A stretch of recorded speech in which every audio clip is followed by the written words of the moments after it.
হতে পারছি না, এবং আমাদের যার যার জীবনের যে সমস্যাগুলো ছিল প্রান্তিক পর্যায়ে যে যেখানে, এই সমস্যাগুলো যার যার পর্যায় থেকে আমরা কোনো অবস্থাতে সমাধান তো করতে পারছি না, উল্টো গতকাল যে সমস্যা ছিল আজকে তার চেয়ে বেশি হয়েছে।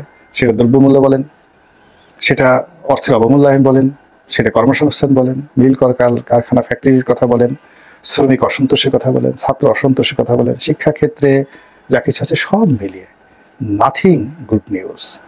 আর যখন এরকম একটা পরিস্থিতি হয় তখন মানুষ অলিক কল্পনা করে এবং আমরা সেই অলিক কল্পনায় এখন ভাসছি।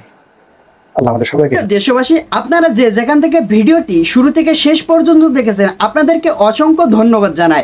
দর্শক, আপনারা যে নিউজগুলো দেখেছেন দেখে কিন্তু বুঝতে পেরেছেন কি বিষয় নিউজটি দেখেছেন, অবশ্যই কমেন্ট করতে ভুলবেন না।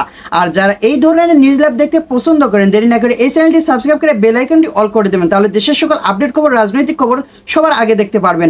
দর্শক, তাহলে বেশি কথা বাড়াবো না, সবাই ভালো থাকবেন, সুস্থ থাকবেন, দেখা হবে পরবর্তী দেশের কোনো আপডেট খবর অথবা নিউজ নিয়ে। আসসালামু আলাইকুম।